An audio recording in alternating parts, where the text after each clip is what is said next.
Welcome aboard, everybody. Dr. Peter Glidden, your steadfast advocate for all things vitalistic, all things naturopathic, medical freedom, and curative medical therapeutics, all of which are severely lacking in the not-so-wonderful world of the Machiavellian monopolized medical marketplace of the 21st century.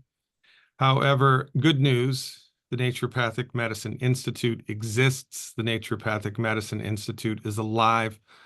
The Naturopathic Medicine Institute is going strong in its ongoing efforts to bring to you the latest clinically verified naturopathic therapeutics, and also a strong grounding in vitalistic naturopathic philosophy, which, remember, used to be referred to, well, just as, well, naturopathic medical philosophy.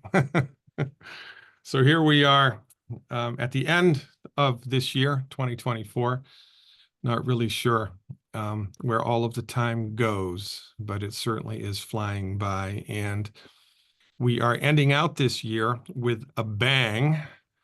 Dr. Eli Camp and I are going to be talking about all things vitalistic, hoping to instill in you, the listener, a greater understanding, a greater grounding, and perhaps even maybe a little bit of inspiration into continuing your journey down the wonderful road of naturopathic medicine, which is unmistakably the last best hope that suffering humanity has to get outside of chronic health conditions and out from under the yoke of the pharmaceutical medical model. Dr. Camp, welcome aboard.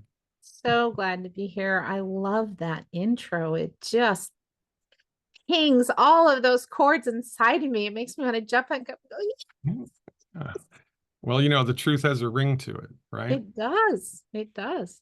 And all of this Bobby Kennedy stuff, RFK Jr. stuff, oh my God, you know, he wants to clean up medicine and wants to make medicine, you know, more clear and clean up the corruption inside of medicine. Isn't that great?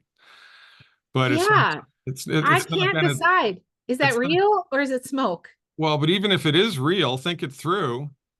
What's that going to mean? Is that going to mean more naturopathic doctors are allowed into the mainstream? No. No, Going to no, mean that there's more licensing for naturopathic doctors? No. Is it going to mean that people are going to have more access to alternative therapeutics? No. All it's no. going to mean is that people are going to have more access to conventional allopathic medicine, which is non-curative. Yeah, I have a little spark of hope that he can do something like repeal the 1986 vaccine law or like some hope that he could do some things that no one else would even think about doing, but it's a glimmer. It's not even a bright shining light. Well, certainly the system, you know, is rife with corruption and the system needs to be cleaned up, but you can't fix a problem from inside of the system that created the problem. Exactly. Right. And the system that created the problem was the monopolization of the medical marketplace in the early 1900s, which ensconced the MDs into first place and which kicked everybody else off of the bus of medicine. I mean, we've had to fight our way back. We've had to claw our way back. Mm-hmm. And this is the problem. We don't have medical freedom. No, We not need really. medical freedom. It's the thing that will fix the whole freaking problem. And I don't see it happening under his watch. No, but interesting that you say that because there are pockets of it happening. And I live in one of those pockets right now. So let's talk about it. Yeah, let's because of everything you just said. This is why we decided to do what we did, which wasn't just create a lifestyle for ourselves, but create a lifestyle that we could teach others. And as of yesterday, we graduated our 40th family from our program. Really?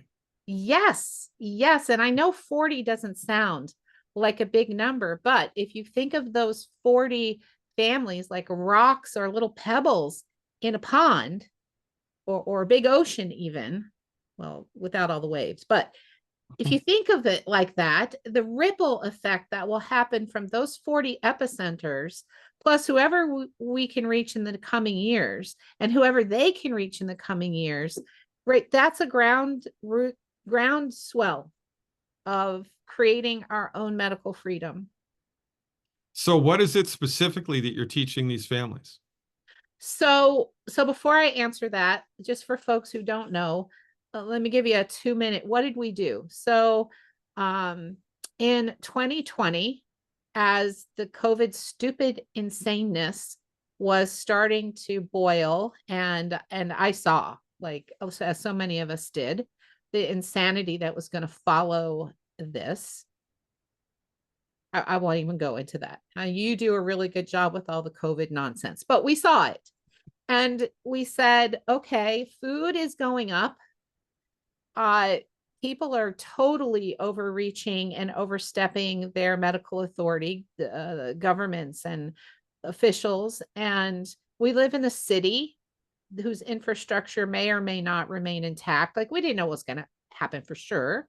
But what we did know is that people were encroaching on what we already felt was our tightening noose of medical freedom about us. And so we sold our house that was almost paid off, right? Sold it in 24 hours. And we were going to move to Europe because I thought maybe some places in Europe might give us some more autonomy. There's a few countries there that historically have just sort of left people alone, right? If you don't want to do it, whatever. But they closed Europe. And after a year of traipsing around the US, we were like, okay, we need another plan. Who knows if we'll ever get there? And I wasn't jumping in a raft and trying to get across the ocean. So we decided to come back to Oklahoma, to the northeast corner, which is Cherokee Reservation land, and I'm part Cherokee, and buy some land and basically walk the talk, right? I have told my patients for 20 years to eat good food and don't buy the poison and learn how to create health so that you don't even, there's no such thing as a well visit.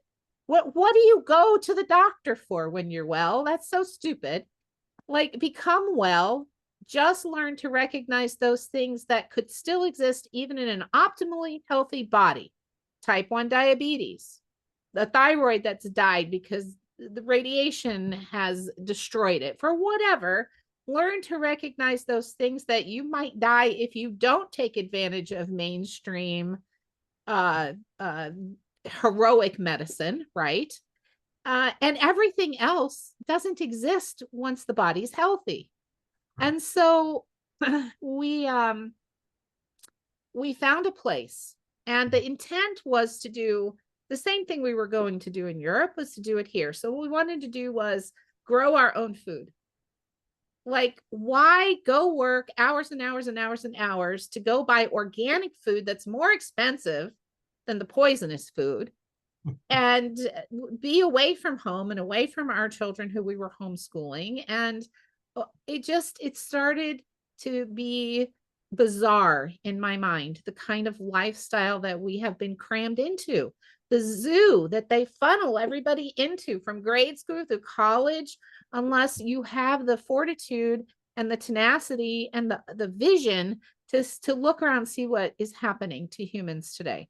So we bought 17 acres up in northeast Oklahoma. We got chickens, we got bees, we got ducks. We put in a massive garden that feeds us and the community. We're putting in alt energy. We have water catchment. We're regenerating the pasture because, unless you have land that you are intentionally regenerating and doing sustainable regenerative agriculture, it's baloney, right? It's been poisoned, the ground's dead. So we had a lot to regenerate. Okay, that's for us, right? We did that for us. And once we spent a year or so and realized we could actually do it, we said, well, what about all these other people who want to do it? So people will start homesteading or buying a little place and put a garden in, and then they quit because they don't succeed at it, because guess what they don't teach humans how to do, and that's to be self-sufficient, right? They teach us to rely on the system. So we started teaching. And so when we do kids, we do young adults, we do retired people, and we show them how to do the basic stuff from step one so that they don't fail. They don't get in over their head. They don't create more work than they can handle with 2 people or 4 people, and all kinds of stuff. It turned into a nonprofit. It's called Long Shadows Ranch, and we're very proud of it. And the core of it is doing things according to Cherokee lifeways, because you know what? These Native American people that existed successfully for thousands and thousands of years, they knew something. They knew about herbs and agriculture and communities and the balance of power, and like, amazing that they knew all of this stuff. And we mimic that, and it's very successful. So is the teaching that you disseminate like region specific, and that it's, you know, it's only going to work in Oklahoma, in the Indian territories? Is that kind of the deal, or not? So we start with the basics that have to be true everywhere. It's so we have a baseline. How do you restore soil? How do you compost? How do you use your resources? And then the food and the herbs and things like that are region specific, but we're part of a network now, because I didn't even know this existed, but these places are all over the US.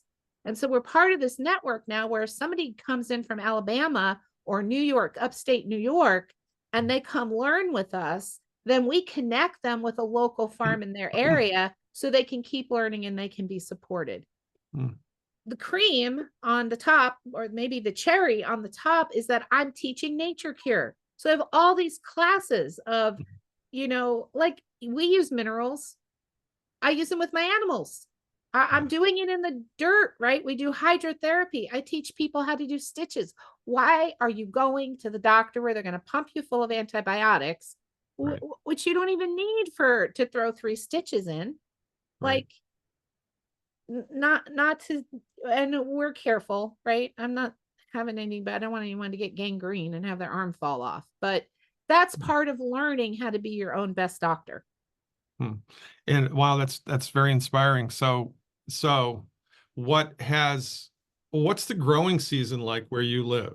We have 2 growing seasons here. We have mid spring to June, early July, and then it's very hot. So there are some crops and plants that you can grow, but you have to either shade them or have a greenhouse, and that means you have to have more money to get into something like this. So we kind of have a brief respite there in the heat of the summer. Then we have a whole other second growing season from mid-August till now. We just harvested, and it's early December. Wow. And is the quantity enough to last you through the winter? Well, it is if you plant the right stuff. So that's one of the things people would do, right? They would plant, they would eat from their garden, and then they get to the winter and they're like, I don't have it. What do I do for food now? And I'm like, well, you got to preserve. So you have to plant enough to eat through the spring, summer, and fall. And you have to have planted extra that you preserve for the winter. So you eat fresh 9 months out of the year, and you eat your preserved, dried foods for the winter. And that's a big piece of knowledge. Yes, canning's great, but what does canning do to food for the most part? It destroys most of the nutrients, and people don't think about that. They're all proud of themselves for having all these jars of dead food on the shelf. So we teach them about, you know, drying and smoking and freeze drying and preparing things in a way so that they still offer you nutrition. Because what you don't want to do is get hooked on having everything frozen, which preserves the nutrition. But then what happens if the power goes down? So there's things we talk about. We do show people how to do a very deep root cellar. So you've got things at 50 degrees, to all kinds of cool stuff. Every time we learn something, we practice it. Once we feel like we've got it, we offer a class on it. Are any of your chickens named Dr. Glidden? Oh man, no. But we could. We could. I no, think my I think kids the named rooster. I think you should name one of the roosters Dr. G. I might do that. Well, our current rooster, we have one. Our current rooster is named Worf, because we thought he would be this great warrior, right? From right. Oh no, he's such a wuss. But maybe the next one will be we'll name in your honor. You know, in years gone by, one of the I became a student of Joel Wallach, and it was Jim Sensenig that brought Joel Wallach into the naturopathic fold after he heard one of Wallach's lectures.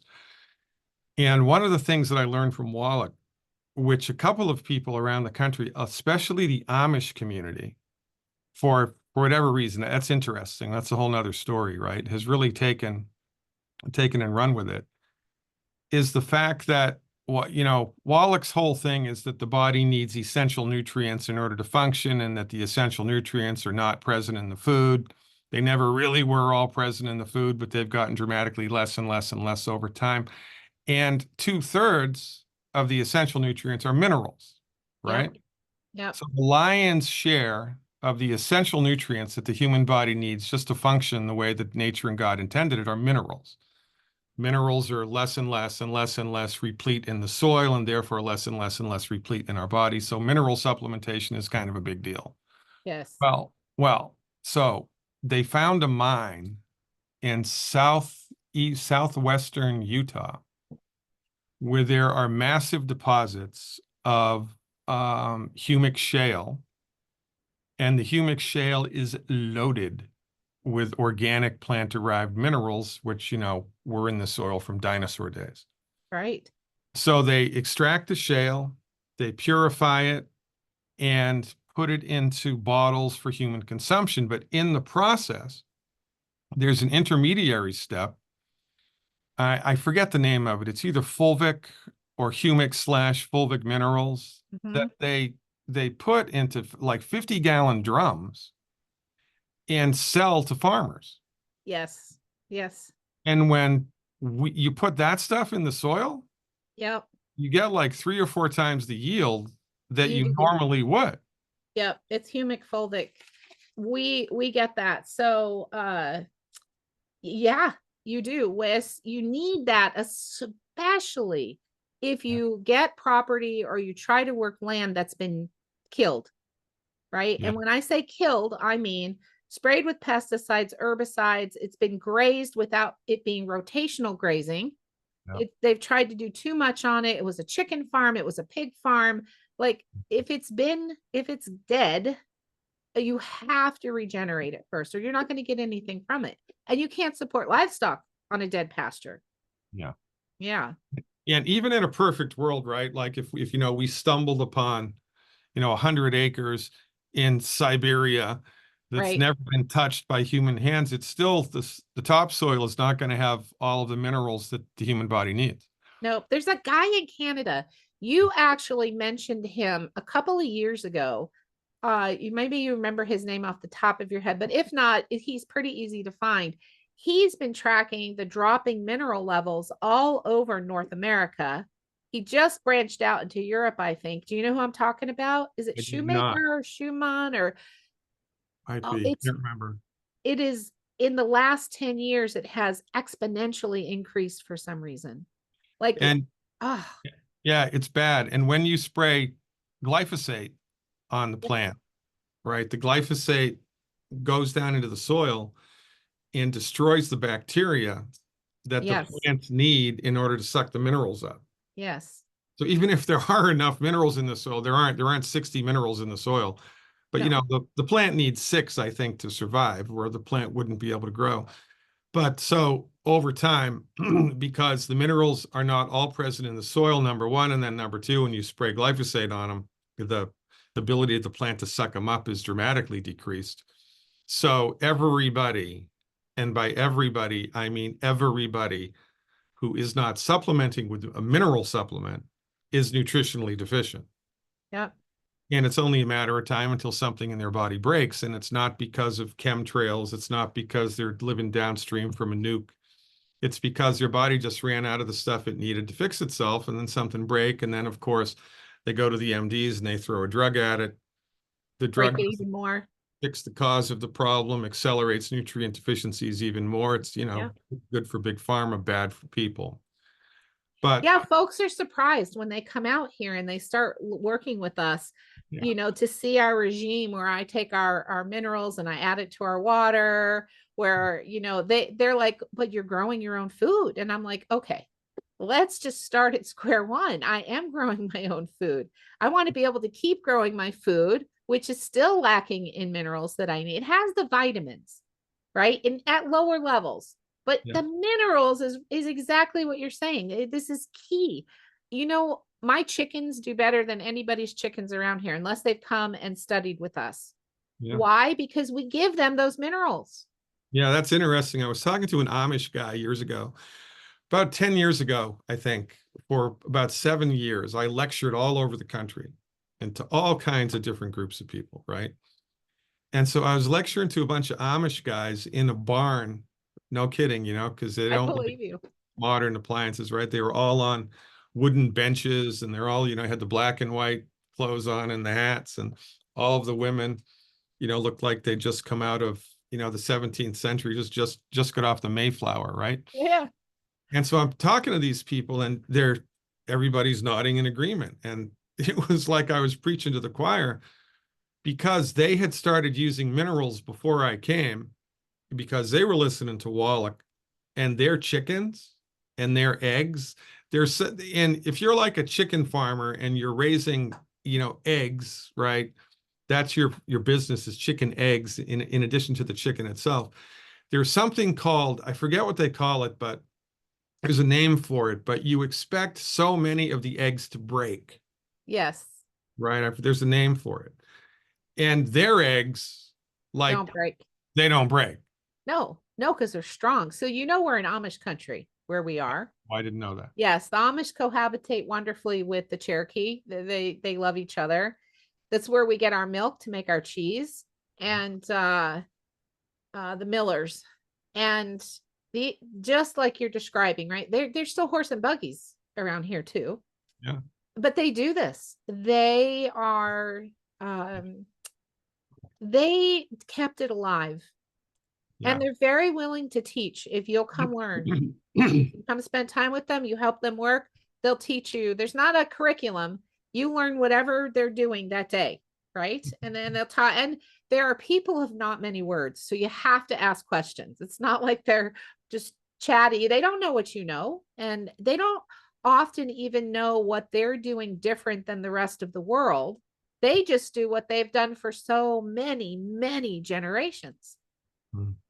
It's fascinating. And inside of one of the interesting ramifications of the whole stronger chicken egg thing was that apparently in those communities, there's a little bit of, well, more than just a little bit of competition, right? Oh, yeah.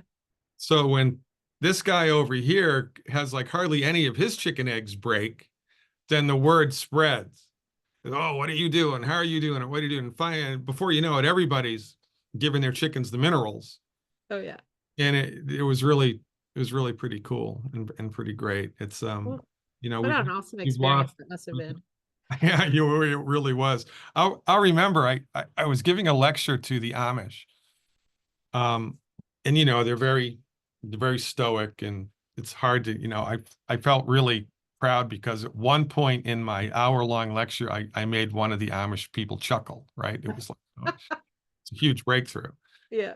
So 7 days later, I'm in Trinidad, of all places, giving exactly the same lecture. And nothing, it was exactly the same lecture. Halfway into the lecture, the Trinidadians, they're standing up in the back row, they're waving towels over their head. They go, "You go, Dr. Glidden, you tell it like it is." It was such a cultural Yes. difference. Yes. My head virtually exploded. But the moral to this little story is, right, that all of this really simple, basic foundation, parentheses, naturopathic, vitalistic concepts completely lost on the Western world. And it's killing us slowly. And, in your own way, you're bringing it back. I'm trying. I'm trying, just to show people that it's not hard and it doesn't have to be expensive. It takes work. But what is the human body built to do? It's built to move, lift, push, pull. And the more you do that, the stronger your core and the stronger your cardiovascular and the better you use oxygen and right. And so we've incorporated all of these elements into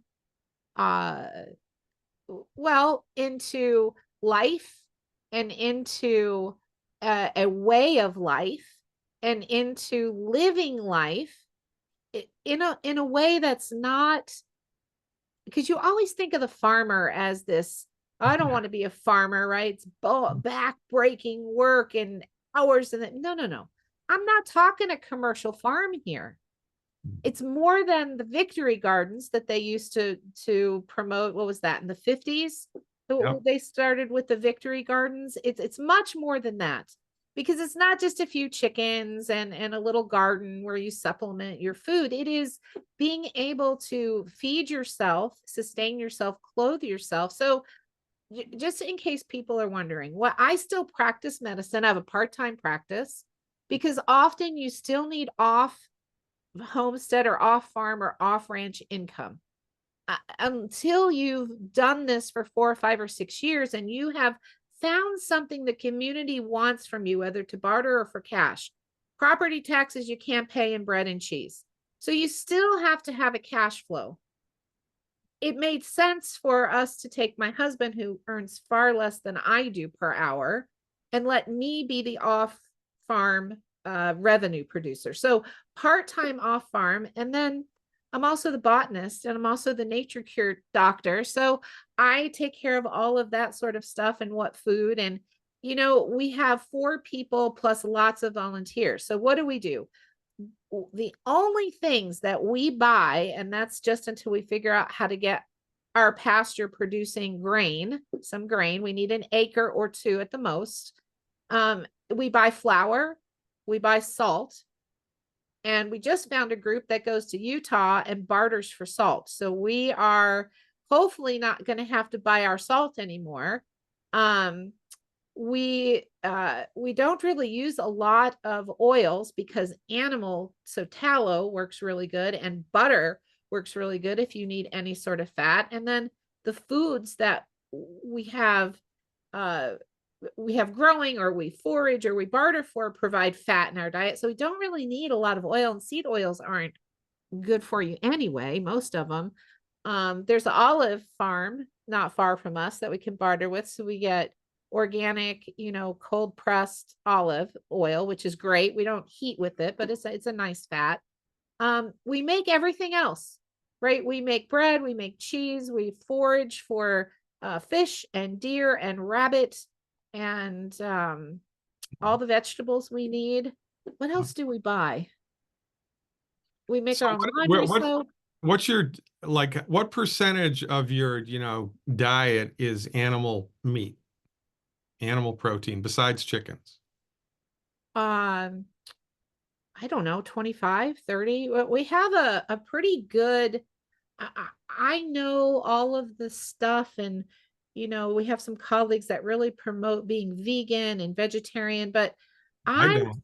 oh, good. I'm glad, because we sort of follow this, what is it, 30, 30, 40, or, it's just a balance of complex carbs. And we work really hard. So we've got to have some of those faster to break down carbs in my kids. I mean, these people are burning some calories every day, and fat, and meat and fish. And yeah, no, we're balanced. Okay. So if somebody, kills a deer, Yes. okay, in your conclave, Yes. right? Yes. Who butchers it, and how do you preserve it? We do it. We butcher it, we smoke it, we dry it, we freeze it, because we have a freezer and a backup power. So we do use our freezer space for stuff. We use every part of it. Every single part of it. Nothing goes to waste. We use the How did you learn how to do that? Well, partially on YouTube, partially there's Cherokee elders that are teaching it. Amish, like I said, we're in an Amish community, and they will teach you anything you want to know about processing an animal. It's you hang it, you let most of the blood come out, we grind it up, we chop it up, we take all the parts, bones get ground up for the animals for bone meal. Like, it's the entire animal, and we have some ceremony, like we give thanks for the animal, because we gave its life for us, but in return it can eat from our fields. Like, they come and they eat, so it's a circle of life here. And it's the same with everything. The fish that we clean go in the garden. We use the furs, we use the hides, the sinew, like, it's all used. So knowing what you know now, Yes, right? Would you do it all over again? absolutely. And I would have done it 20 years ago. Really? Well, that's why we're teaching our kids. They're 15 and 16. And every 3 or 4 months, we sit down and we have a powwow. And we're like, okay, do y'all still want to do this? Do you want to do something else? Do you want to? They are so determined to not be sucked up into the pharmaco-medico industrial they can see it for what it is. And I'm not doing conspiracy theories in their head. It's just logical. It's common sense. Why would a company make a product that gets you better when their whole livelihood depends on you continuing to take that product? Yeah. What, can you not? What? Who can't see this? Yeah, a lot of people, the patient cured is a customer lost. Yes. Right. I need to, I've thought about doing some guerrilla work, getting big signs printed up, a patient cured is a customer lost, and hanging them up on the side of hospital buildings in the middle of the night. Hey, Because David asked a question. I think this is very pertinent. Have we heard of electroculture? Yes. So this past summer, I just discovered these copper wrapped dowels or sticks. Right? It doesn't have to be a dowel, right? You could do a stick. And it actually stimulates the microorganisms in the soil, which creates that healthy, the fungi that are in there, the all the network that gets developed. And we are peach trees, so we put in fruit trees, nut trees, vegetables. Like, we put in all this stuff so that we wouldn't ever have to go to the store once the vision is complete. But our peach trees were getting something called leaf curl, and my 16-year-old then was 15. He's really become the plant guy, while our daughter has become the animal person. He said, Mom, we need copper wrapped rods. And I was like, okay, dude, this comes the day after we were driving down the road and our neighbor was in a literally tinfoil hat because he had to work on his fence, and there's a cell tower not far from him. When I say neighbor, this is like 20 miles away neighbor. So we're driving down the road, he's fixing his fence, and he literally has built this tinfoil hat on his head. And we come home and Brian's like, we need these rods. And I'm like, okay, what are we doing with the rods? And he's like, Mom, it's this whole thing. It's called electroculture. So David, thanks for asking that question, because it increases yield. It controls all of these plights that hit the fruit trees, especially. I'm really impressed with it. how do you keep birds from eating all the fruit? So we use netting, which one of our Cherokee elders was able to teach by. There are these river plants that you can get, and when you peel them apart, they come out in strands, and you just knot the strands. You can make a net. You can do it in a couple of hours in a day, and you just put them on the trees or on, when you cut a sapling down, because contrary to popular belief, the Native Americans did not let things grow wild. They cultivated their forests. They kept paths clear. They burned. They did not let it go wild and crazy. And when you do that, instead of just burning all of that stuff, they found uses for it. So if you take 2 saplings and you put it in your orchard, you can hang the net over it. And boom, it keeps the birds out. We have to do that with our elderberries because we use elderberry for a lot of medicine, all the fruits, the strawberries, the blueberries, blackberries, Do you currant. have big deer fences? How do you manage the deer? So with batten tape, is how we started. And as the batten tape wears out, we use some of these reeds. So deer don't like anything that moves, right? So I collect old CDs that nobody has a use for pretty much anymore. The CD, CD. the discs, see you right? I'm only kidding. Because they're shiny. And so if you hang them from a cord, they flash in the sun, and the deer are like psychotic in this way, right? And so we have short fences and tall posts, and around the top we just have strong tape or anything that moves. The deer completely leave everything alone. We have no trouble with deer. So, there's this whole concept in Japan of forest breathing, right? Yes. Right. That medical doctors actually prescribe for their patients. You got to Yes. spend 2 hours in the forest, right? This is like Barefoot. what you need to barefoot, right? Yes. And of course, every naturopathic doctor in the world, um, except perhaps recent graduates of the naturopathic medical schools, have had experiences that when we're in nature that we're different, and it's healing, and it's better, and it's just a good thing, and we look for it and we can't wait to do it again, type of a deal, right? Yes. So, and whenever I've done an extended fasting period and then I go outside and I'm in nature, it feels like my when you go to the eye doctor and they put that thing on you, that scope on your eyes, and they adjust it and say, what looks better, this or this, or this or Yes. this or this, and they adjust it like that.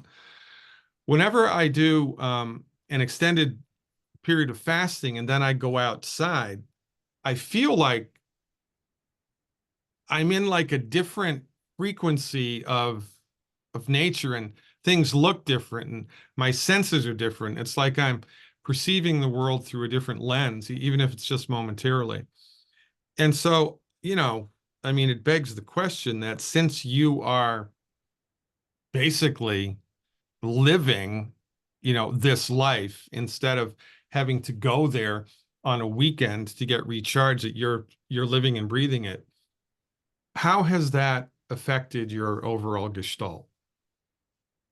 It's really interesting that you bring that up, because within the first 3 months of living here, even though we didn't have all this stuff in place, we are all of us, me in particular, I mean, because I'd let my family speak for themselves, but we have experienced this. And it's not only that we're looking through another lens, it's like there are sensory organs in our body that were put to sleep that have started to awaken. For instance, my 15 and 16-year-old can go outside in the morning and they can tell you within a 98% accuracy, somewhere in the high 90s there, if it's going to rain in the next day or so. They can out predict the weathermen with all their fancy equipment and radars. They can tell you if there's going to be a high dew point, which is really good, right? We need to know this for our grapes. They can hear things from very far away, like bobcat or fox, or they'll say, the raccoons are really active in the forest. Now, because they were so much younger, I think their senses awakened at a younger age and have exponentially developed as compared to Brian and I. I was in my 50s and Brian was in his late 60s when we got here. They're waking up in us every day. We're more in tune.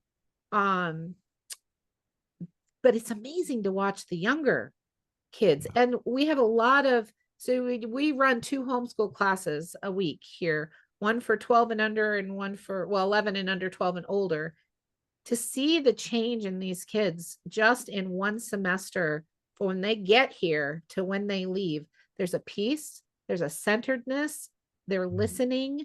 And these are kids who come out and mom's like, oh, he's got ADD, he's never going to make it through farm school. And I'm like, if you'll just sit there and be quiet and not tell me how to do my job, they will they will do just fine here. And they do.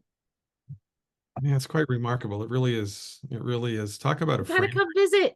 Talk about a frame shift. And I'll never go. I'll never want to leave. That's why I don't want to Well, come. that's okay. We got 17 acres. I think, yeah, I don't want to tell that story, but Okay. I think in a previous incarnation, or I don't think I know that I was Native American, and that buzz is still in the background of my consciousness. It's there all the I time. believe it. I believe it. And maybe someone in your family, maybe there's some blood. Do you know one of the chiefs of the Cherokee? Her name was Wilma Mankiller, and she said, all you of the Cherokee, and you know everything every Cherokee has ever known. Yeah, it's interesting. You know, and that's a really interesting thing, right? Because I'm reading Andre Sane just published this series of books Yes. called What a Lessons. good book. It's Yes. unbelievable, It's right? unbelievable.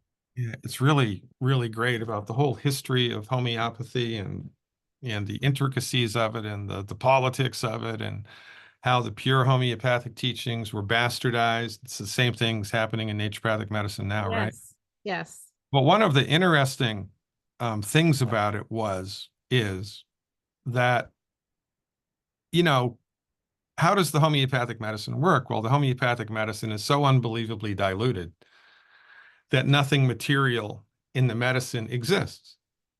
Something exists because we can prove the homeopathic medicine with independent populations, and every time we prove a homeopathic medicine that's unbelievably diluted, we get the same symptoms elicited in the provers. And then we use the unbelievably diluted homeopathic medicine to activate the law of similars, and people are cured over and over and over and over and over again. It's the inductive method of scientific inquiry. So this begs the question.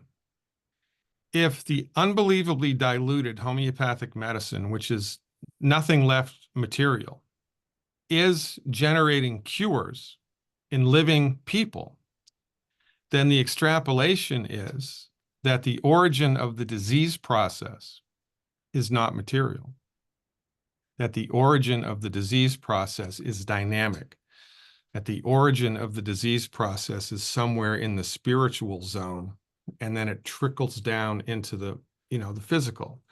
And so when we treat the disease with a non-material medicine, that's when we get the most bang for our buck, because we're getting to the root of the problem itself, right? Rather than just window dressing. So all of this speaks to, the relationship between the spirit and the vital force and the body and the mind. And this is a problem because of the fundamental metaphysical nature of this phenomenon. It's difficult to prove, it's difficult to categorize, and so that's why you get so many different disparate groups arising. They all have their own ideas about what's what, because of the kind of mystical, metaphysical nature of the whole enchilada. And I've been thinking about this lately, and I've been thinking to myself, well, how on earth did the Native Americans figure out that this little plant did this, this, and this, and the plant right next to it did this, this, and that, and that this other plant was good for this, and you shouldn't use it for that? How the hell did they figure that out? Well, it had to be through communion with the essence Yes. of the plant. Yes. These are the stories that are passed down, the oral tradition. The plants told them. Grandmother. So, in the Native American culture, grandmother is used for every female in your line, all the way back to the beginning. That's your grandmother. The willow told grandma. The grandma and the willow had a conversation, and grandma came away from the conversation, and grandma knew what to do with willow's offering. It's that way with everything. Those are the senses I'm talking about. I love this kind of stuff. We need to have a metaphysical conversation, because well, we are, but I mean a big one, like a whole one, because these are the senses I'm seeing, the sensory processes I'm seeing awaken in people all around me who step from one paradigm, one reality, one vibrating state into another.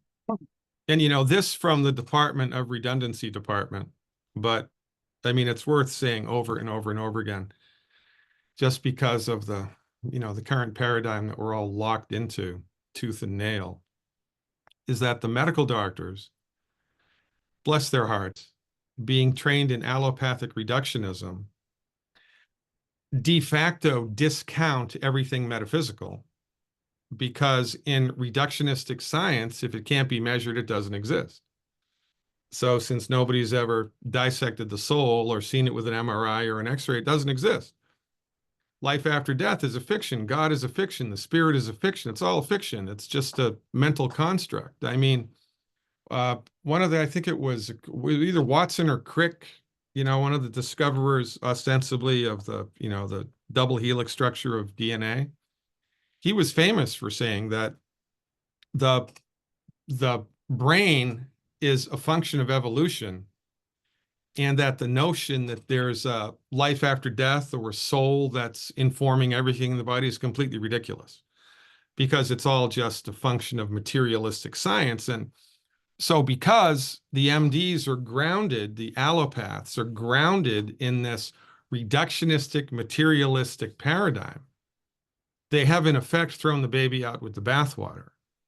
Yeah, Because the nature of the disease process is not material. I agree with you.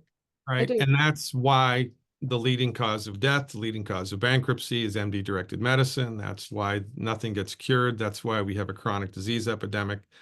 It's all because the allopathic method is inconsistent at its fundamental root with the reality of the human experience.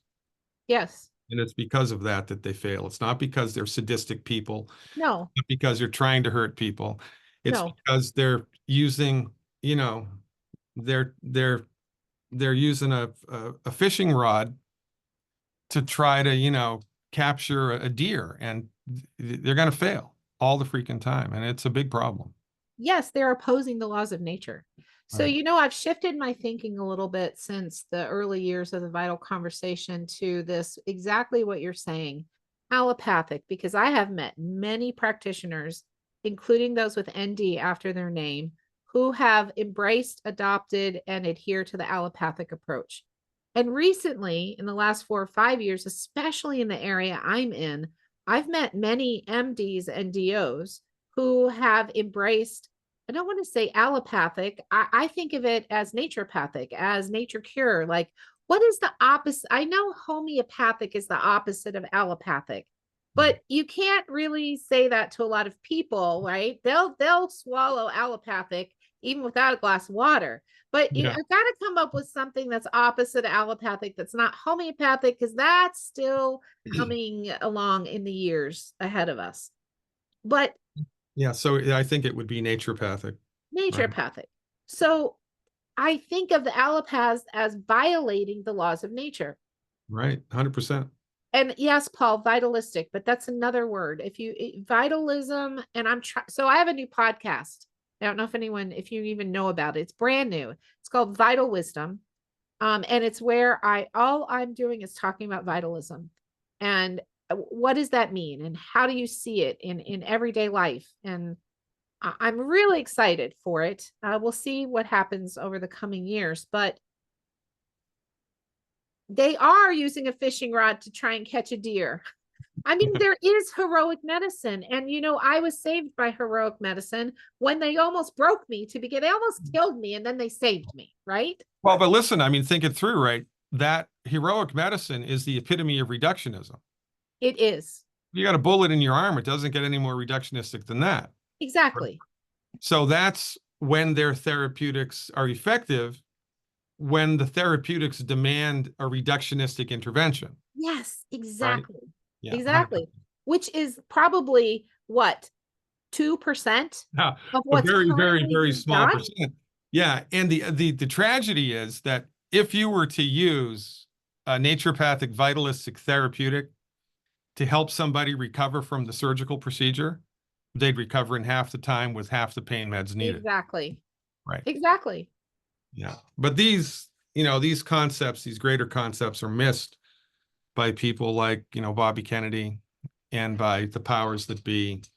They And are. the mainstream churns along right under the might and the Machiavellian nature of the medical monopoly. It's a big freaking problem here. So I'd like to end because we only have a couple minutes left, but geez, we could talk for hours. I know. I love talking with you. You get me all fired up. You So do. what's you've been a naturopath. You're one of the elders in the community here, like it or not, right? Oh, at least my hair is gray. Hello. So what's your prognosis for the future of naturopathic medicine? So I think if NMI can hold on and we continue to infuse it with people who will eventually become teachers over time, right? That was the plan. Succession, keep our succession line going. I think we can keep this very small spark alive. And will we ever take over anything? Maybe in 100 years or 200 years, people will wake up and say, wow, you've been poisoning my mind and my dynamis, and you are bad. And you actually teach us how to heal, how to be well, how to live. I do have hope. I do have hope. Even if it's Dr. Jared Zeff said something to me once. I was all up in arms about vitalism dying and all of this stuff and what's going to happen. And he said, listen, if the laws of nature can't die, the laws of nature are how everything works. It might not be naturopathic doctors who get it and practice it and understand it and serve mankind and womankind, but it won't die. So take a deep breath, come back off the ledge. It won't die. They are the laws of nature. I would just really like for it to be naturopathic doctors who continue to keep it alive. Yeah, Right? that would be a beautiful thing from God's lips to your ears, or wherever that goes. Yes. I'm in complete, utter, 100% total agreement. Dr. Eli Camp, thanks so much for hanging out with us. Thanks for feeding the flames of vitalistic naturopathic medicine, because man, oh man, we need to keep doing that.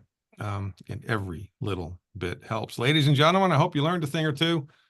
Dr. Peter Glidden, your steadfast advocate for all things vitalism. Happy holidays, Merry Christmas, and we'll see you around campus.